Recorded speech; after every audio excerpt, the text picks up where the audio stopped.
কর্মগুণে কেউ প্রতিবন্ধী হয় না ভাইয়েরা, কর্মদোষে আপনাদের মতো পুলিশ হয়। পুলিশ আমাদেরকে বলে কর্মদোষে আমরা নাকি কর্মগুণে আমরা প্রতিবন্ধী হয়েছি, কিন্তু আমি বলতে চাই কর্মগুণে কেউ প্রতিবন্ধী হয় না ভাইয়েরা, কর্মদোষে আপনাদের মতো পুলিশ হয়।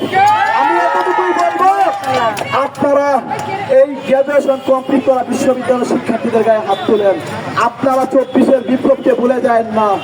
আপনাদেরকে জনগণ এখন ঘৃণা করে আপনারা আমাদেরকে, আমরা যখন আমাদের আত্মনাদের কথাগুলো মিডিয়াকে দেই, এই কথাগুলো মিডিয়াতে আসে না। আমরা যখন আমাদের চাকরি চেয়ে আন্দোলন করি, আমরা যখন আমাদের মনের কথাগুলো প্রধান উপদেষ্টার কাছে বলতে চাই, তখন এই কথাগুলো প্রধান উপদেষ্টার কাছে যায় না। প্রধান উপদেষ্টা, মাননীয় প্রধান উপদেষ্টা ডক্টর মোহাম্মদ ইউনূস, আপনার প্রতি যথেষ্ট সম্মান প্রদর্শন করে বলতে চাই, আমরা প্রতিবন্ধী শিক্ষার্থী, আমরা কেন মাঠে থাকবো? লজ্জা পাওয়া উচিত আপনার, লজ্জা